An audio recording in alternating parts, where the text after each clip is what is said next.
Hello friends, वैनी class में आप सभी का स्वागत है। मैं प्रणव आप सभी को मेडिवल हिस्ट्री पढ़ा रहा हूँ, जिसमें हम लोग दिल्ली की हिस्ट्री पढ़ रहे हैं। उसमें हम लोग मुगल्स तक आ चुके थे, लेकिन 50-40 में हुमायूं को हरा के दिल्ली पे शेरशाह सूरी का रूल आ जाता है। तो हुमायूं तो चला गया था, लेकिन हम लोगों को दिल्ली का पढ़ना है।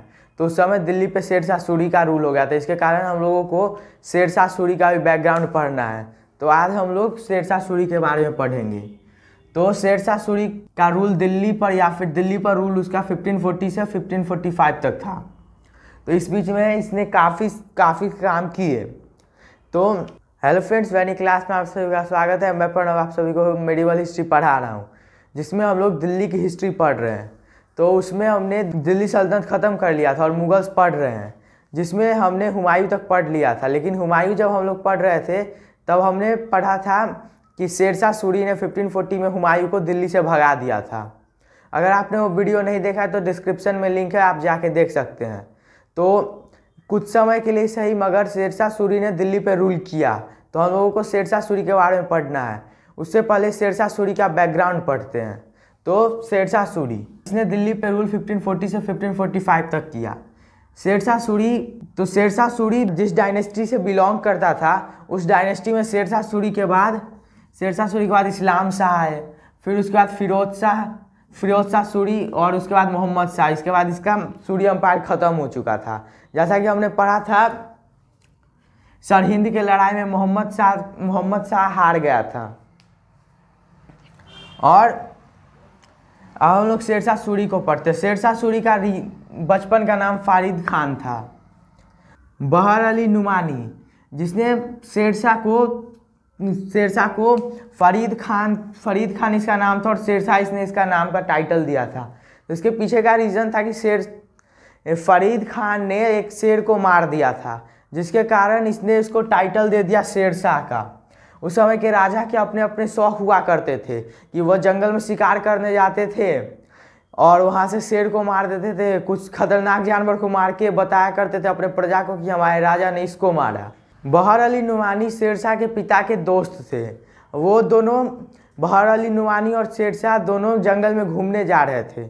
उसी बीच इन पर एक शेर हमला करता है और शेरशाह उस शेर को मार देते हैं, जिसके कारण फारिद खान को अब शेरशाह का टाइटल मिल चुका था। और इसने बाद में शेरशाह के साथ सूरी जोड़ लिया।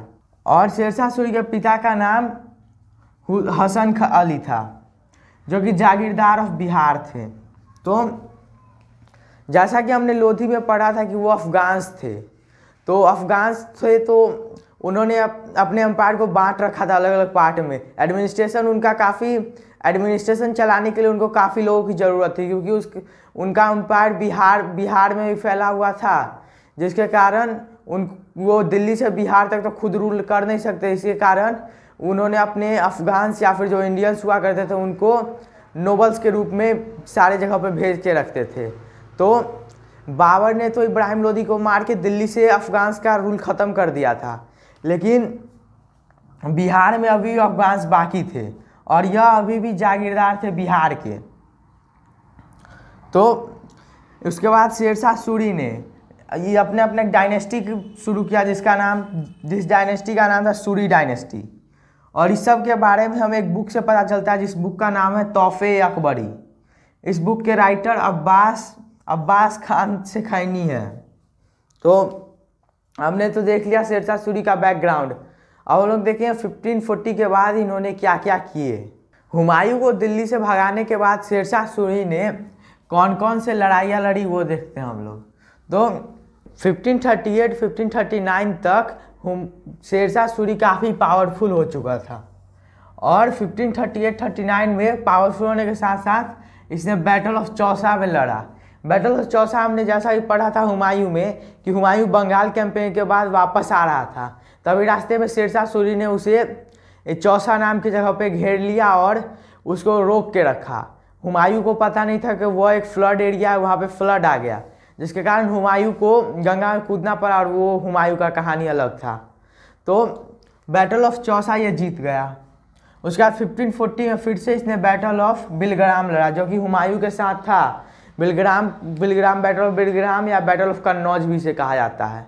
इस युद्ध के बाद हुमायूं भारत छोड़ के ईरान चला गया।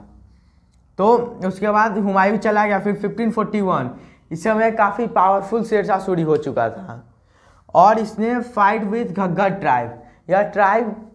यह ट्राइब इसको काफ़ी परेशान कर रही थी, जिसके कारण इसने उसकी पूरा पावर उसका ख़त्म कर दिया। और इसका एक रीज़न भी था पूरा पावर ख़त्म करने का, क्योंकि इसको पता था कि अगर पूरा पावर ख़त्म नहीं करेंगे तो ये फ्यूचर में रिबेल कर सकता है, जैसा कि बाबर ने किया था। अफगान्स को छोड़ दिया और इसके कुछ पार्ट बचे हुए थे, उसी में से एक शेरशाह सूरी भी था और इसने बाद में इसने पूरे मुग़ल को ही भगा दिया इंडिया से। इसके कारण यह कोई भी प्रॉब्लम बाद में नहीं झेलना चाहता, जिसके कारण इसने पूरे घग्गर ट्राइब को हरा दिया। और क्या 1542 कैप्चर्ड मालवा। इसने 1542 में मालवा को कैप्चर कर लिया कादिर शाह से इसने मालवा जब कैप्चर किया तो ये काफ़ी खुद पर प्राउड महसूस कर रहा था, क्योंकि ये कोई बैटल हार नहीं रहा था। इसके बाद इसने 1543 में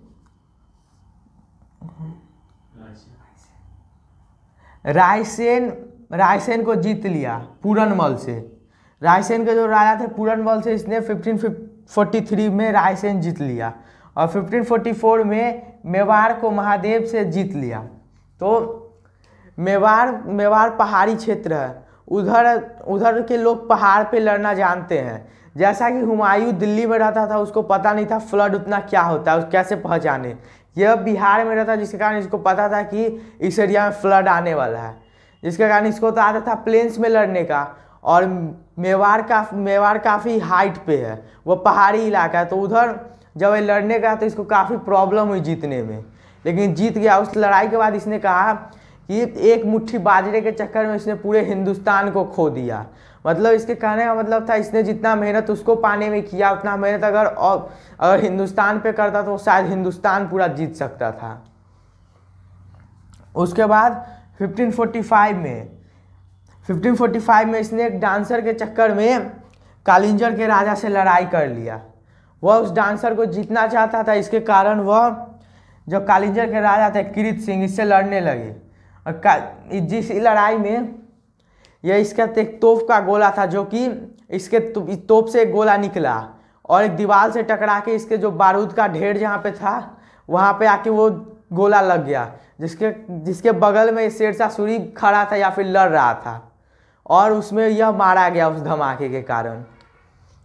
और कालिंगर को अभी के टाइम में महोबा कहा जाता है, जो कि प्रेजेंट में एमपी में है। और शेरशाह सूरी डाइड इन 1545, इसी लड़ाई में तोप के कारण यह मारा गया था। और शेरशाह का टॉम इन सासाराम बिहार में है।